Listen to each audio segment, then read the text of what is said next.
Break के बाद एक बार फिर से आपका स्वागत है। आज कंज्यूमर अड्डा में हम बात करें वर्क फ्रॉम होम की कि अब जबकि पूरी दुनिया नॉर्मल हो रही है तो वर्क फ्रॉम होम का क्या होगा और वर्क फ्रॉम होम को लेकर हमारा सही एटीट्यूड क्या होना चाहिए एज एन एम्प्लॉय।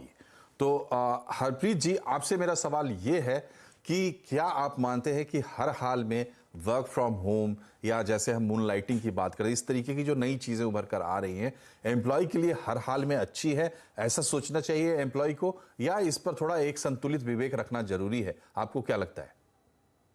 जी, इस पर मनोज जी एक संतुलित विवेक रखना ज़रूरी है। मैं इस बात से सहमत हूँ और हम्म। जहाँ तक रही मूनलाइटिंग की बात तो इंडस्ट्री वाइड सभी लोग जानते हैं कि आईटी एम्प्लॉयी 10 से 12 घंटे काम कर रहे हैं प्रत्येक दिन और विदाउट एनी ओवरटाइम बेनिफिट्स। तो हम्म। इट इज़ नॉट पॉसिबल किसी भी एम्प्लॉयी के लिए 10-12 घंटे एक कंपनी में देने के बाद दूसरी कंपनी में जाकर 8-9 घंटे काम करना। हम्म। क्योंकि अगर लीगल पर्सपेक्टिव से देखा जाए तो dual employment shops and establishment जी जी एक्ट में वो बताया जी, गया ठीक है है।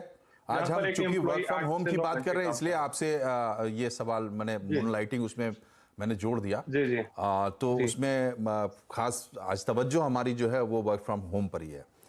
ये जी, बताइए जी, यादव साहब कि अभी मैं एक एग्जिस्टिंग काम कर रहा हूं और ज़्यादा से ज़्यादा वो एक हाइब्रिड मॉडल है। कभी कभी रिक्वेस्ट पर मुझे वर्क फ्रॉम होम मिल जाती है।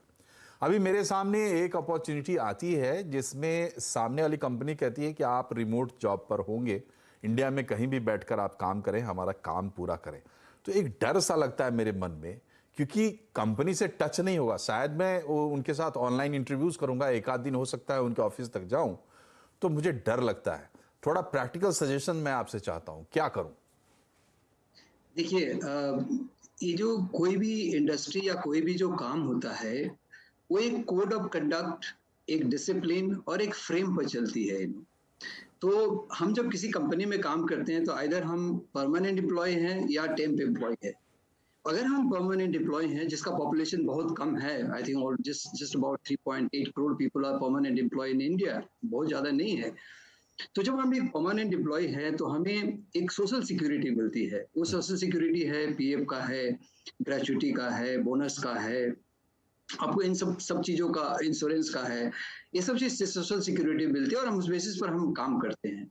अब जब हम किसी दूसरे काम को अपनाते हैं और हमने ऑलरेडी कॉन्ट्रैक्ट साइन किया हुआ है कंपनी के साथ में कि मैं कोई डुअल एम्प्लॉयमेंट में नहीं जाऊंगा, मैं फुल फ्लेजेड पूरी अपना जो हमारी क्षमता है, बुद्धि है, मैं पूरे तरह से इसमें काम करूंगा और 8 घंटा मैं अच्छी तरह से काम करूंगा। तो जब ये हमने साइन कर लिया कॉन्ट्रैक्ट को और कॉन्ट्रैक्ट इज लाइव देयर, हम्म। तब जब मुझे कहीं से कोई काम मिलती है तो ऑब्वियसली मुझे रहेगा, क्योंकि कोड ऑफ कंडक्ट के अगेंस्ट में हम जा रहे हैं। हम्म। तो शायद ये काम नहीं लेना चाहिए। हम्म। हाँ, अगर जैसे हम ऑनरेरियम बेसिस से करते हैं जो अभी अलाउड है, कहीं पर हम्म। हम वो टीचिंग ठीक का है। मिलता है, हम कहीं ठीक है टीच यादव करते साहब, हैं ठीक या है। कहीं पर क्योंकि समय एनजीओ में कम है तो काम एक करते सवाल सबरवाल साहब से भी ले लेते हैं।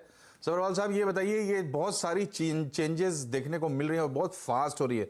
हो सकता है कि उस इंडस्ट्री में ना हो रही हो जिसमें हम हैं, लेकिन ऐसा लगता है कि अगर यहाँ हो रहा है, आईटी में हो रहा है, तो कल को हमारे यहाँ भी आएगा ही। तो ये तमाम चीज़ें जो डेवलपमेंट्स हो रहे हैं, क्या इसको रेगुलेट करने की, रेगुलेशंस की भी ज़रूरत है? मतलब फॉर्मली इसको या तो रेगुलेटर हो, या जैसे हमारे सरकार ने अपडेट किया लेबर कोड को, 4 लेबर कोड बना दिए, तो क्या आपको लगता है कि इसको थोड़ा सा रेगुलेट करने की ज़रूरत है, तब ज़्यादा इत्मीनान आएगा? या यूं ही जैसे होता है फ्री इकोनॉमी में, डिमांड एंड सप्लाई के फोर्सेस से तय हो जाएंगी चीज़ें?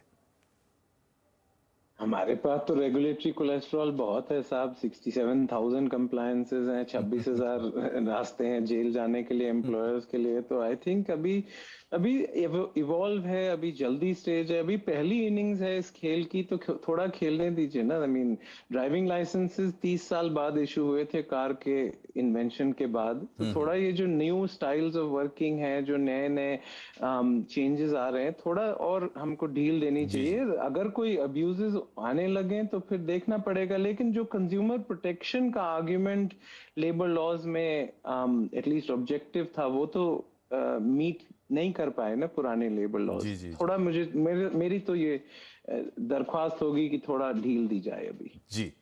चलिए, बहुत बहुत शुक्रिया आप तीनों का हमसे जुड़ने के लिए और अपने वैल्यूएबल विचार हमारे दर्शकों के साथ शेयर करने के लिए। हमें उम्मीद है कि आपको भी एक इंसाइट ज़रूर मिली होगी इस तमाम चीज़ों को लेकर, और सारे इंडस्ट्री के जाने माने लोग हैं, बहुत प्रैक्टिकल बातें यहाँ पर हुई हैं। तो एक ओपन माइंडेड अप्रोच लेकर चलना होगा। इन तमाम चीज़ों को इवॉल्व होते हुए आप देखें और इसमें शामिल हों। हमारी शुभकामनाएं आप सभी के साथ है, चाहे आप एम्प्लॉयर हों चाहे एम्प्लॉई हों। बहुत बहुत धन्यवाद। नमस्कार।